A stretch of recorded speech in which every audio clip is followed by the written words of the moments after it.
Olympic போட்டியில் பங்கேற்ற முதல் தமிழர் ராஜசேகரனுக்கு சிலை அமைக்க வடுவூரில் அமைச்சர் டி.ஆர்.பி. ராஜா அடிக்கல் நாட்டினார். திருவாரூர் மாவட்டம் வடுவூரை சேர்ந்த பிச்சையன் அமிர்தன் தம்பதிகளின் மகனாக பிறந்தவர் ராஜசேகரன் என்ற விளையாட்டு வீரர்.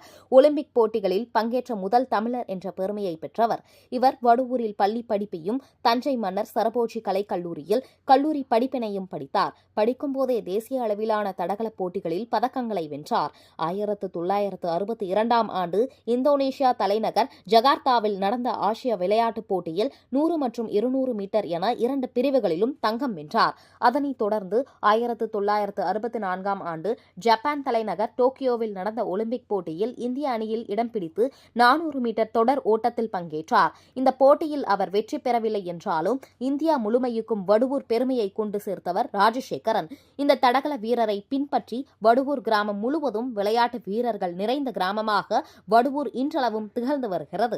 அதனை பெருமைப்படுத்தும் விதமாகத்தான் மத்திய அரசு இந்தியாவிலேயே முன்மாதிரி திட்டமாக கிராம அளவிலான உள் விளையாட்டு அரங்கத்தை வடுவூரில் அமைத்துள்ளது.